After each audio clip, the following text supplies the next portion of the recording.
SDK.finance. Let me introduce a series of demo videos on launching the application. This is the first part. I'll show you how to install third-party libraries. To launch the application, we need to follow a series of steps. First, we must publish the required libraries, LCL Core and OpenAPI, into the local Maven repository. Currently, these libraries are not available in the local repository. There are two ways to install third-party libraries. The first option, if you have access to the source code, open the project and execute the following command, maven clean install.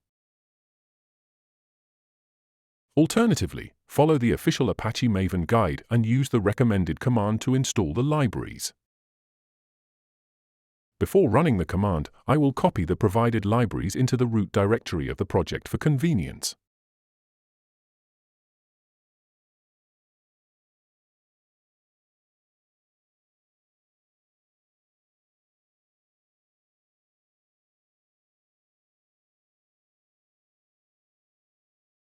Now, executing the command.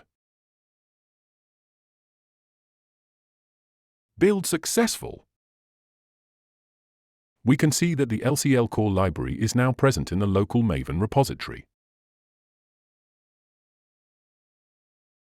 Next, I will execute the command for the OpenAPI library. Build successful. The OpenAPI library has also been successfully published in the local Maven repository.